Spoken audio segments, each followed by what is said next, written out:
que ya tenemos página de YouTube, por si les interesa.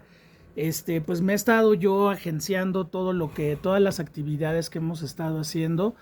Entonces ya, las estaba yo subiendo a Facebook, pero me estaban reportando que mucho de lo que subíamos a los 30 minutos se cortaba el audio. Entonces, bueno, ya entendimos por qué. Al parecer es una bronca de YouTube, no de nosotros. Entonces, bueno, en YouTube se pueden subir completas y pues bueno, ahí van a poder encontrar las conversaciones que estamos teniendo los jueves en la Cineteca de las Artes con nuestros invitados, las clases de aquí y pues otras cosas que vamos haciendo. Entonces ahí, si quieren echarle un ojo, es Cinéfilo Freak o José Antonio Valdés Peña. Ahí me encuentran en YouTube, suscríbanse y pues ya.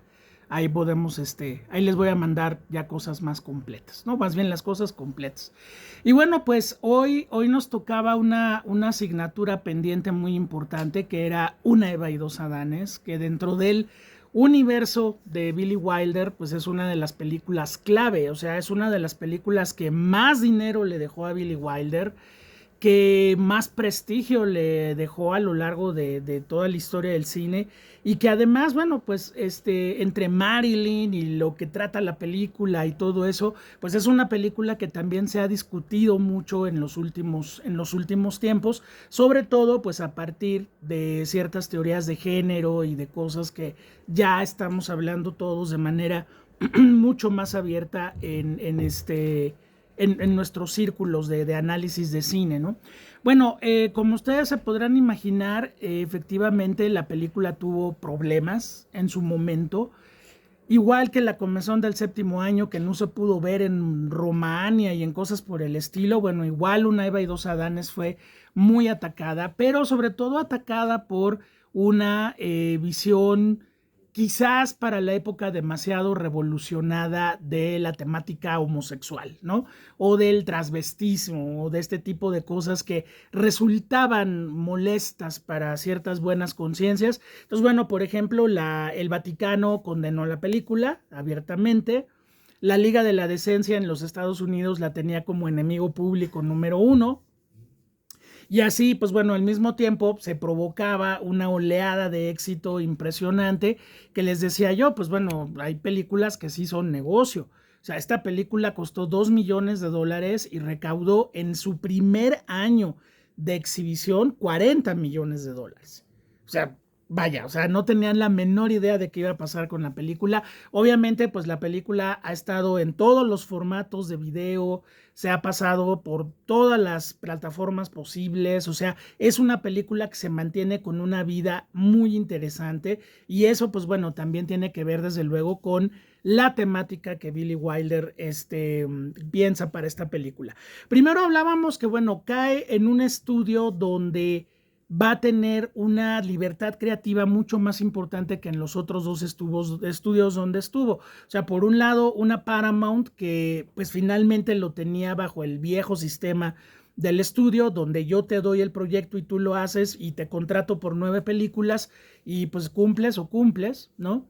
Y luego una 20th Century Fox que consigue que Billy Wilder se harte del asunto, porque por un lado tienen a la estrella más sensual del planeta y por otro lado tienen una censura verdaderamente férrea. Entonces, bueno, no hay como un punto de comunicación ahí importante y por eso es la única película que filma en la Fox, La Comezón del Séptimo Año.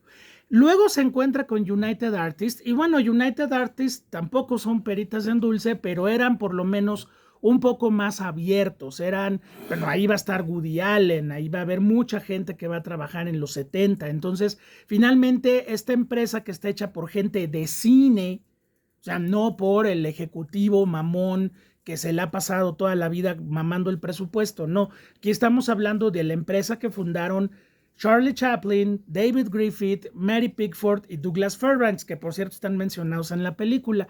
Entonces, ellos cuatro pues, son gente de cine que obviamente no quería depender de los estudios. Entonces, United Artists era como mucho más amable. Empieza a trabajar Billy Wilder con un equipo nuevo. Por ejemplo, hay un productor que se llama Walter Mirisch, que va a hacer varias películas con Billy Wilder, varias películas con Peter Sellers, con Blake Edwards, es el productor de las películas de la Pantera Rosa, por ejemplo, tanto de las películas como de la serie de animación de la Pantera Rosa. Entonces, bueno, es alguien que está comunicado con el humor en muchos sentidos y que pues va a servir como muy buen productor para Billy Wilder.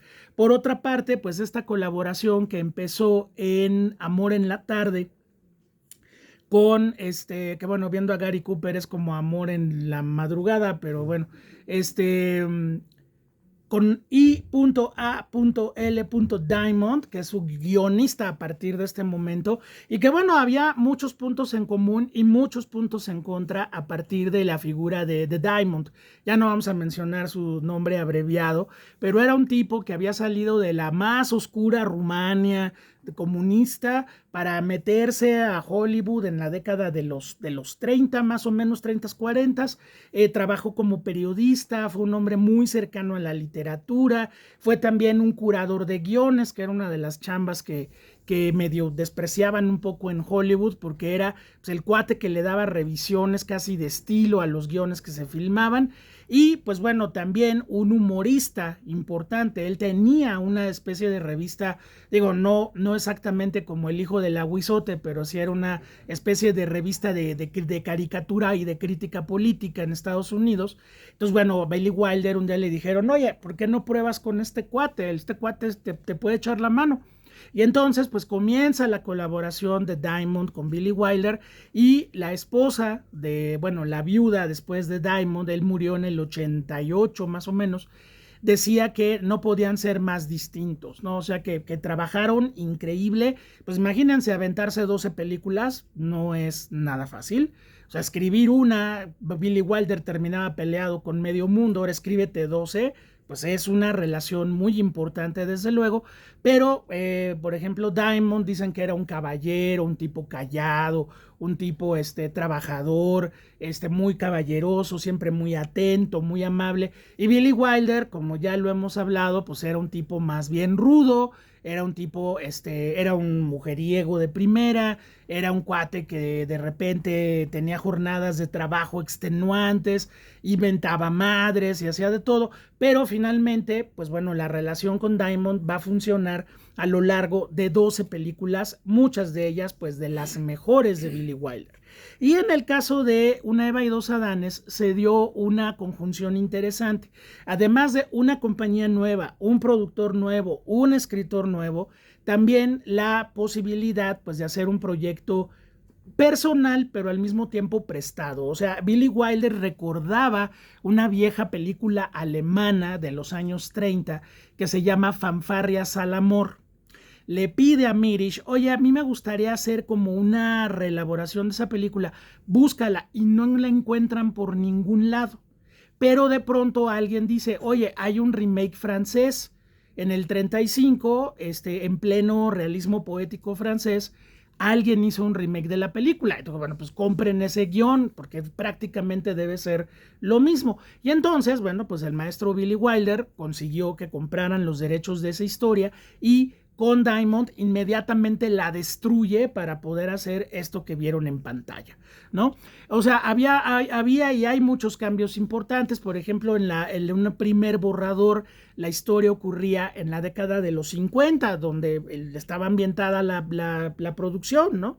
Y era, pues bueno, era mucho más barato, porque pues era filmar en el aquí y en el ahora, y era la historia de dos músicos sin chamba que de repente pues tenían que recurrir al transvestismo para poder sobrevivir. Esa era la historia original, pero Billy Wilder la quiso enriquecer más o complicarla más, como ustedes vean, pero le dijo a Diamond, no, a mí me gustaría, dice, porque no me creo que en los 50 dos tipos se vistan de mujeres para entrar a una orquesta, tendrían que estar motivados por algo más fuerte, ¿no?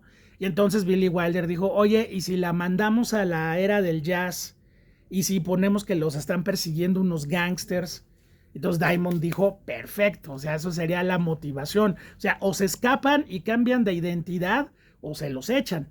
Entonces de ahí fue que empezó el asunto, pero bueno, Billy Wilder dice al paso del tiempo que el asunto obviamente creció demasiado, porque no era nada más el preservar la identidad, es los cambios de identidad que la película propone y que por eso la vuelven una de las películas más importantes de la historia del cine cómico, de la historia del cine en general y en particular de la obra de Billy Wilder. O sea, tenemos una parte muy importante aquí que es, acuérdense que estamos hablando de tipos de comedia, cada película hemos visto un tipo de comedia diferente. Sabrina era una comedia romántica, ya de esta última etapa, Sabrina era una comedia romántica y vimos las reglas de la comedia romántica. Luego, Comezón Testigo de Cargo, que es una especie de thriller judicial, pero en manos, o sea, Agatha Christie, pero en manos de Billy Wilder se vuelve una comedia de thriller judicial, ¿no? Luego, La Comezón del Séptimo Año, que bueno, es una película donde aparentemente la ingenuidad detrás de esta radiografía del macho estadounidense clase mediero de los 50, pues hace un retrato social muy importante acerca, sobre todo, de la represión social que sufre y sexual que sufre el personaje. Y ahora, pues bueno, Una Eva y dos Adanes iba a tratar de otra cosa. O sea, la película juega con una de las máximas de la comedia, que es el juego de identidades o juegos de mentiras. Es decir, mucha comedia clásica, un personaje se hace pasar por algo o por alguien que no es, y a partir de ahí viene un género o un subgénero de la comedia que nos lleva a lo que es la comedia de enredos, ¿sí? O sea, el personaje por una necesidad asume una identidad que no le corresponde. Esa identidad le empieza a traer problemas, y una vez que los problemas se le lleguen al cuello, pues el personaje o sigue asumiendo esa identidad o finalmente revela la verdad para que de alguna forma sea castigado por haber asumido esa identidad falsa y todas las cosas finalmente se arreglen, ¿no? Piensen en las 800 películas que han visto con esa estructura dramática. Calabacitas Tiernas es eso. O sea, Tintán es un vago callejero y de repente termina de empresario poniendo un número musical, ¿no? Y claro, cuando a Tintán se le hace bolas el engrudo, pues ya Martínez Solares hace ver cómo, pero logra desenmarañar todo y Tintán no solamente queda libre sin tener que ir a la cárcel por estafador, sino que se queda con Rosita Quintana, ¿sí? O sea, ¿cuántas películas han visto ustedes de comedia donde alguien que dice ser alguien no lo es? Y pues bueno, hay, por ejemplo, en el teatro en español hay una obra muy clásica que se ha puesto infinitas veces, se ha refriteado, se ha revolcado, se ha reelaborado y plagiado y fusilado, que se llama la famosísima La tía de Carlos, ¿sí? Donde personajes que están en una comedia romántica, oye, échame la mano, que no sé qué, y entonces un personaje asume la identidad de una tía solterona del protagonista, y entonces, pues obviamente la tía tendrá que poner el orden, pero de pronto o no falta quien se enamora de la tía, así como le pasa a Osgood, ¿no? No falta quien se enamora de la tía. Aquí en México, por ejemplo, esa obra se ha montado miles de veces. Papito Querido con el Caballo Rojas era una variante, La Señora Presidenta con Gonzalo Vega era una variante, y en el caso del cine hay una película con un cómico de los 30, que básicamente es de los 30, que se llamaba Enrique Herrera. Si ustedes no lo ubican, no importa, casi ya nadie lo ubica, pero tiene una película que se llama La tía de las muchachas, donde Enrique Herrera interpreta a una falsa tía que finalmente hace todo por un sobrino que ama y que finalmente lo va a llevar a eso. Si ustedes recuerdan La Jaula de las Locas, pues también La Jaula de las Locas tiene, bueno, ese es post Una Eva y dos Adanes. Ahí el personaje, en vez de asumir una identidad, bueno, es una identidad perfectamente homosexual, perfectamente planteada, y se tiene que hacer pasar por hombre, ¿sí? Cuando toda la vida ha sido su mamá, ¿de acuerdo? Entonces, eso vino 20 años después de Una Eva y dos Adanes. La Jaula de las Locas ya era muy adelantada para su época, pero Francia pues siempre ha tenido, bueno, tienen democracia 200 años antes que nosotros, creo que también en eso ayuda.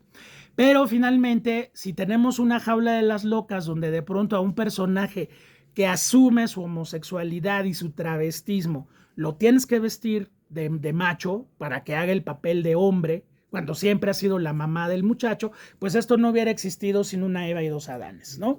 ¿Dónde? Perdón. Ah, es que eso es después todavía. Víctor Victoria es después. Ahí tenemos a una mujer que asume el rol de hombre para poder sobrevivir, ¿sí? Y bueno, en ese sentido, los disfraces en la comedia son muy interesantes porque los personajes asumen identidades que no son propias. Pero ¿qué pasa cuando no solamente es un disfraz? Aquí nos cambiamos de género. Y así como le hace el mantra, ¿no? Joe a Jerry o Geraldine o Josephine o como le quieran llamar a Daphne, y le dice, tú nada más di, soy una chica, soy una chica, soy una chica. Y al rato ya le está diciendo, no, tú tienes que decir, soy un chico, soy un chico, soy un chico, soy un chico, ¿no? Entonces, Daphne es un personaje que a tanto a los actores como a los personajes les pasaron cosas muy divertidas. Bueno, en primera, la labor de Billy Wilder era conseguir actores que se prestaran al juego que Billy Wilder quería jugar. No todo el mundo aceptó. De hecho, hubo varios personajes, varios actores que no quisieron participar en la película. Tony Curtis, por ejemplo, es un personaje muy complejo y muy desagradable de la historia del cine. En esta película, a partir de esta película, Tony Curtis durante muchos años se dedicó a contar un montón de estupideces alrededor de Marilyn Monroe, que son verdaderamente infames las cosas que dice, porque, bueno, ya saben que Marilyn, siguiendo la máxima del maestro Woody Allen, pues sentía que el corazón era un músculo muy elástico, ¿no? Entonces, bueno, en el rodaje de Una Eva y dos Adanes, Billy Wilder tuvo que soportar 3 pesadillas. Una, que tu actriz llegaba mal, llegaba deprimida y no salía de su camerino, llegaba alcoholizada, llegaba con pastillas encima, o esa era una pesadilla y además no podía decir sus diálogos en una, 2 o 3 tomas. Cuando se acuerdan que le tiró los postizos y que le dice, vente, vámonos, y la mete al baño y que se encuentran a Sugar Cane, echándose su anforita, cuando ella les dice, I am Sugar Cane, esa toma costó 45 tomas, porque Marilyn decía, Sugar Cane I am, I Sugar Cane am, y así 45 veces. Entonces, por ejemplo, Tony Curtis le decía a Billy Wilder, maestro, por más que queramos hacerla actuar bien, a la toma 45 ya no nos sale. O sea, pon en orden a esta mujer porque no se puede. Pero bueno, ¿a qué iba yo? A que, bueno, las 3 pesadillas fueron Marilyn, que provocó que la película se retrasara mes y medio de filmación y que subiera el presupuesto $1,000,000 más de lo que estaba estipulado, que es muchísimo dinero. Segunda pesadilla, Paula Strasberg, la esposa de Lee Strasberg, fundadores del Actors Studio, que era su coach de actuación, pero llegó un momento en que se convirtió como en la nana del niño de la profecía, o sea, la mujer era un Rottweiler, se convirtió en un Rottweiler, entonces no podía pasar ninguna actuación hacia Marilyn si no la procesaba Paula Strasberg, y obviamente para las pulgas de Billy Wilder eso fue terrible. Y la tercera pesadilla se llamaba Arthur Miller. Sí, Arthur Miller, uno de los 4 más grandes dramaturgos estadounidenses de la historia, junto con Tennessee Williams, Eugene O'Neill y Edward Albee, el autor de Muerte de un viajante, el autor de Todos mis hijos. Pues sí, en ese momento casado con Marilyn Monroe, y pues también fue al rodaje a echar ojo de que Marilyn no se portara mal, digamos, pero Tony Curtis, que era un hijo de su madre, pues finalmente tiene un affair con Marilyn, y bueno, a partir de ahí él se dedicó a contar un montón de estupideces. Pero la idea es esta, Tony Curtis sufrió mucho con el personaje de Josephine.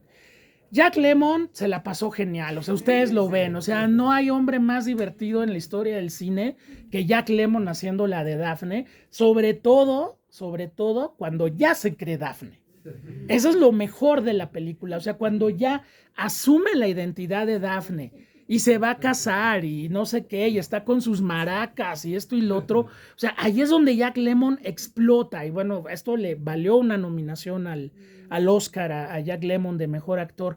Y no tenía problema, por ejemplo, incluso él le aporta cosas a Billy Wilder muy interesantes. Le dice, por ejemplo, mira, Billy Wilder les contrató quien los ayudara a aprender a caminar en tacones correctamente. Y dijo Jack Lemmon, no, es que tiene que ser al revés. O sea, si nosotros aprendemos a caminar en tacones no va a tener chiste. El chiste es que no sepamos andar en tacones. Ah, pues sí, ¿no? Y entonces Jack Lemmon le proponía cosas a Billy Wilder.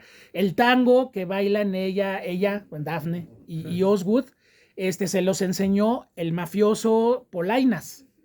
Déjenme contarles, para los que no lo recuerden, ahí en el Polainas tenemos a George Raft, quien junto con Edward G. Robinson, James Cagney, Humphrey Bogart y Paul Mooney interpretaron a los primeros grandes gángsters de la historia del cine. De hecho, aquí hay una serie de homenajes que le hace Billy Wilder al género y al personaje. Bueno, una importantísima, George Raft era bailarín. Si pueden ver una película de los 30 que se llama Bolero, que es malísima, nada más véanla por la secuencia donde George Raft se revienta un tango con Dolores del Río en 1935. Y el güey bailaba impresionante. Entonces él les montó el tango a Osgood y a Daphne. Él les montó el tango. Pero bueno, aquí por ejemplo llegan a la conferencia de amantes de la ópera, que son puro mafioso. Vieron al líder, ¿no? Pues es Benito Mussolini. Está clarísimo que es Mussolini. Pero hay un cuate que los recibe y está con una moneda. Le dice, ¿dónde aprendiste ese truco barato?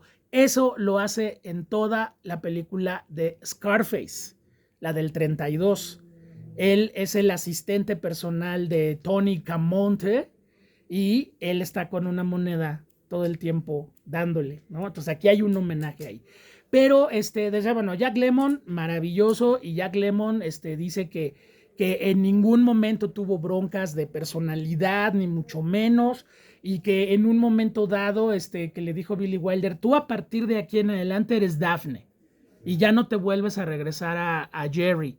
Y pues que el otro se siguió y pues bueno, Billy Wilder encantado. Bueno, aquí empieza también una colaboración larguísima con Jack Lemmon, que luego se va todavía a enriquecer más con Walter Matthau, ¿no? Y bueno, ahí están los dos geniales, ¿no? Y Billy Wilder los amaba a los dos. Pero Tony Curtis sí tuvo broncas. O sea, dice que la primera vez que lo vistieron con la ropa de Josephine, no quería salir del camerino, que Jack Lemmon lo aventó para que saliera y Billy Wilder los pudiera ver. ¿Por qué? Porque Tony Curtis era muy macho, súper macho, ¿no? Rompecatres, o sea, no olvídense, ¿no? Pobrecita de Janet Leigh le hizo la vida pedazos, pero Tony Curtis tenía muchas broncas con eso y tuvo muchas broncas todo el rodaje, o sea, estaba realmente muy acongojado y muy presionado de tener que interpretar a una mujer. Y Billy Wilder se lo dice, en un momento le dice que le preguntó, a ver, oye, tú eres un mujeriegazo, ¿de dónde te da miedo ahora interpretar a una mujer?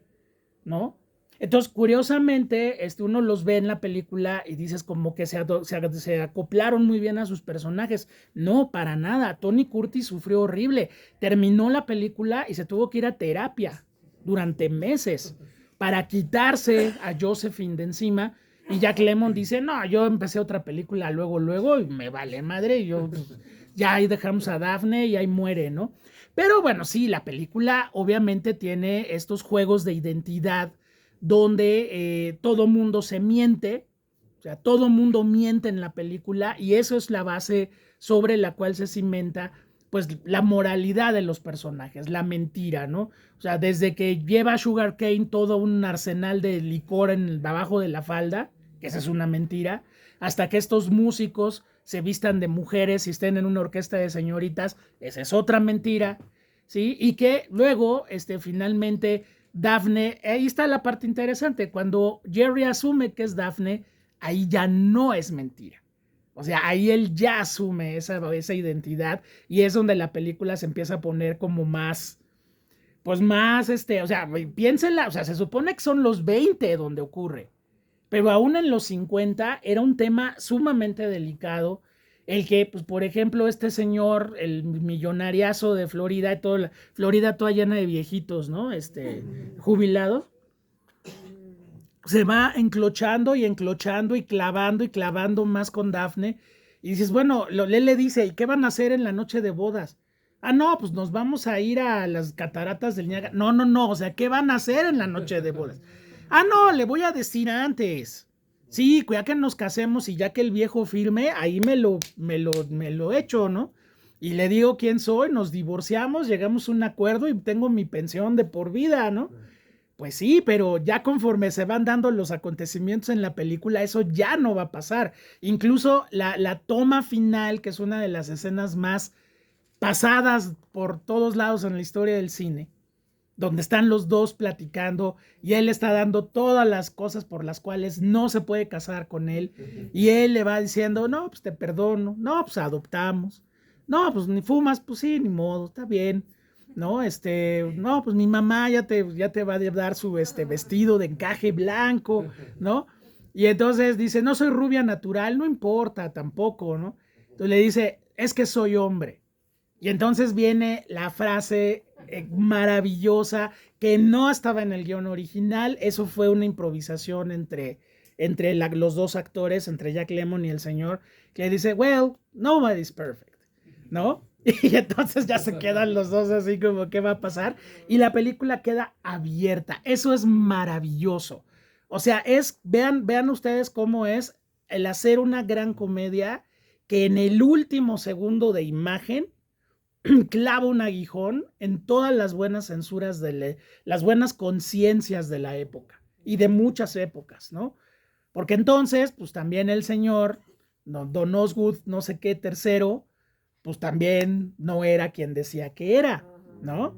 Entonces, eso es lo interesante de Una Eva y dos Adanes, o sea, el tema de las falsas identidades, el tema de la mentira y la realidad, de también, es una comedia sumamente amoral, o sea, las chavas van por el viejo con lana, por el sugar, ¿no?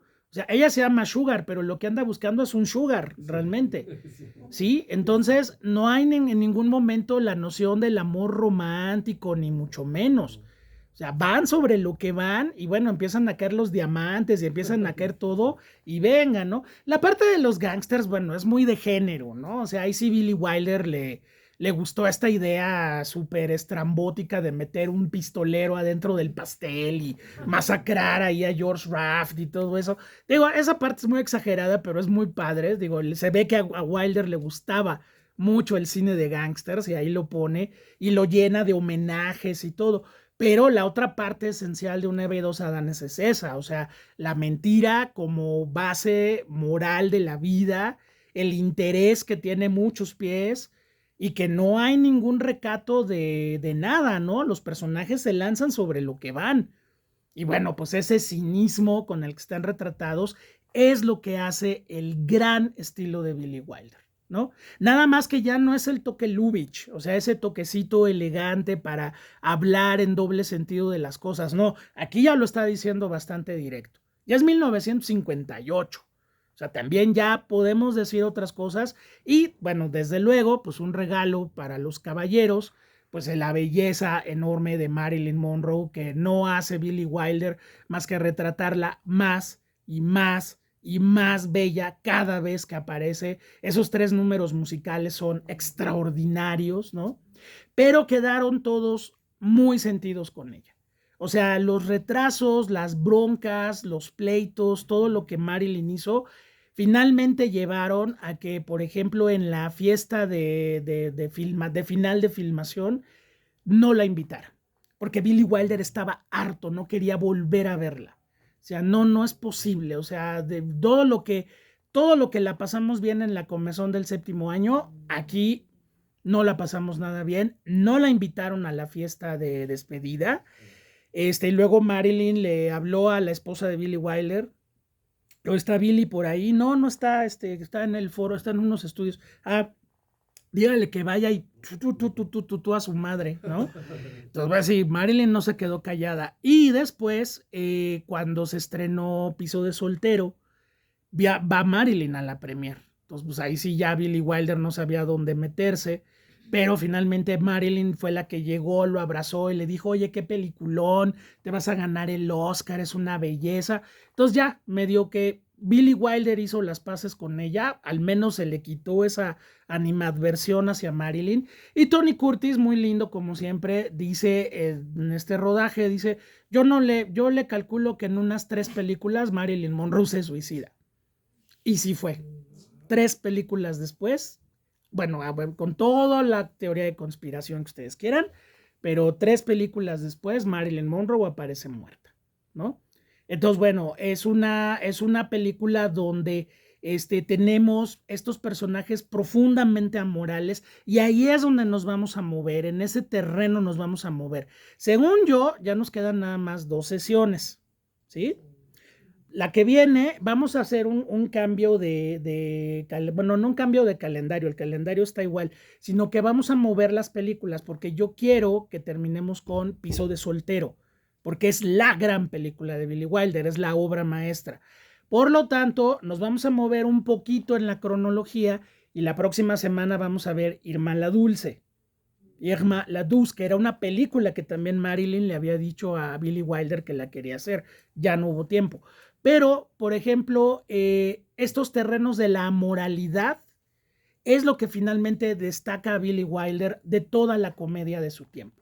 O sea, la comedia en los años 50 tuvo personajes muy interesantes que trataron de romper candados morales alrededor de la comedia. Piensen, por ejemplo, hay un director ya muy poco recordado que se llama Frank Tashlin. Tashlin, por ejemplo, hizo muchas comedias muy bobas, pero con un elemento cachondo muy importante. Era Jane Mansfield, que era una competencia de Marilyn Monroe. Y entonces, bueno, las comedias con Jane Mansfield las hizo este señor Frank Tashlin y tenían un cierto toque medio burlesco, muy erótico por la presencia de ella, etcétera, etcétera. Tenemos, por ejemplo, como contemporáneo a esto, tenemos a Jerry Lewis. Bueno, Jerry Lewis empieza a crear esta figura del freak que va poco a poco mejorando hasta llegar a la obra maestra que se llama El Profesor Chiflado, donde otra vez tenemos un juego de identidad. Un profesor genio de la ciencia, pero que es feo como la chingada, y entonces tiene que tomar una pócima a Dr. Jekyll y se convierte en Buddy Love, ¿no? Que es una especie del maestro César Costa, ¿no? Se convierte en César Costa. Entonces, ahí tenemos a Jerry Lewis también planteando esa comedia boba alrededor de un perdedor que siempre termina ganando, por ejemplo. Son esos personajes que están ahí cerca de Billy Wilder. Billy Wilder es mayor que todos, eso sí hay que decirlo. O sea, trabajó en el expresionismo alemán, o sea, give us a fucking break, ¿no? Pero finalmente Billy Wilder está compartiendo con ellos como este ímpetu de una comedia que se trató de zafar de todo ese conservadurismo gringo de los 60, justo de los 50, justo en el momento del brinco de época. O sea, no es raro que Irma la Dulce o El Apartamento o Piso de Soltero se filmen ya en los 60. Ya son películas para los 60, para una era Kennedy, para una era donde viene Vietnam y viene un pleito generacional y viene la droga como expansora de la mente y viene la píldora anticonceptiva y viene el feminismo.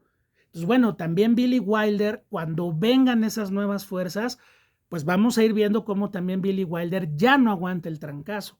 Y finalmente, a partir de los 70, Billy Wilder empieza un muy discreto adiós, porque ya, pues, contra los Scorseses y los Coppolas y los De Palmas y los Spielberg, pues ya no tiene mucho que hacer, ¿sí? O sea, este es como el ciclo de la moralidad. O sea, una Eva y dos Adanes, Irma la Dulce, Piso de Soltero, y les vamos a mandar para que la vean, que ya no alcanzó a entrar en el programa, una película que se llama Por Dinero Casi Todo, aquí en México, The Fortune Cookie, que es la historia de un camarógrafo de televisión que un jugador de americano en un partido le mete un madrazo, lo deja inmóvil, y el cuñado del herido resulta ser un abogado hipertranza, que es Walter Matthau, y entonces se pone a demandar y se pone a hacer de todo, y no solamente no le resuelve nada al herido, destruye la vida como de 5 personas, ¿sí? Y bueno, ahí van a ver a Walter Matthau, extraordinario, trabajando con Billy Wilder por primera vez en el papel del cuñado. Entonces es como el ciclo de la moralidad. Y una vez que ese ciclo se terminó, yo sí siento que Billy Wilder empieza un descenso muy sutil, muy a su estilo. Todavía se sigue manteniendo con Walter Matthau y Jack Lemmon, pero ya son las siguientes películas, ya son más amargosas, ya no son tan divertidas, pues. Kiss Me Stupid, por ejemplo, Bésame Tonto con Kim Novak y Dean Martin. Bueno, en primera, soportar a Dean Martin sobrio, que es imposible. Sobrio él, no uno, él, ¿no? O sea, no es espantoso. Dean Martin tiene la vis cómica del Interfón, o sea, no se puede. Kim Novak, desaprovechadísima. O sea, empiezas a ver como que a Billy Wilder le está fallando ya la fórmula, ¿no? Entonces, bueno, ya cuando ves otros ejercicios como la vida privada de Sherlock Holmes, que es divertidísima por cómo se mete con el personaje y todo, pero ya es un juego interno de Billy Wilder. Fedora, por ejemplo, es como una postal, es como una postdata de Sunset Boulevard. O sea, es una película del cine sobre el cine. William Holden otra vez, pero ya un William Holden de 70 años, enfrentando también a una diva antigua del cine. O sea, hay como que juegos que ya está haciendo Billy Wilder, pero ya es una despedida, ¿no? Así que bueno, ahorita, justo hoy y las otras 2 semanas, estamos en la cumbre artística de Billy Wilder como director, con una creatividad enorme, con una libertad enorme, con la posibilidad de hacer la película que él quiere hacer y de ir transgrediendo estas normas morales que finalmente a las películas le pesan y que Billy Wilder las logra brincar. ¿Sale? Entonces, bueno, la próxima semana vemos Irma la Dulce, que yo me acuerdo es una película de poquito más de 2 horas.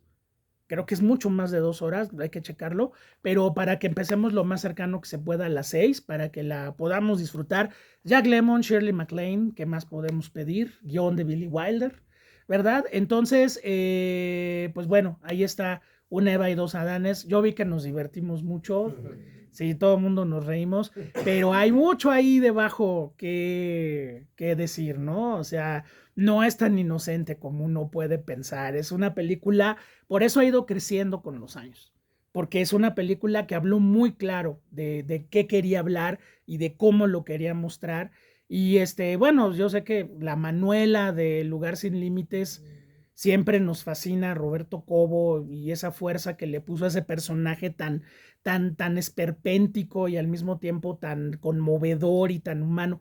Pero Dafne es una maravilla. O sea, cuando ya Daphne se suelta, es una verdadera joya lo que logra Jack Lemmon, ¿no? Y ahí tienen ustedes un gran actor. Esos son los grandes actores.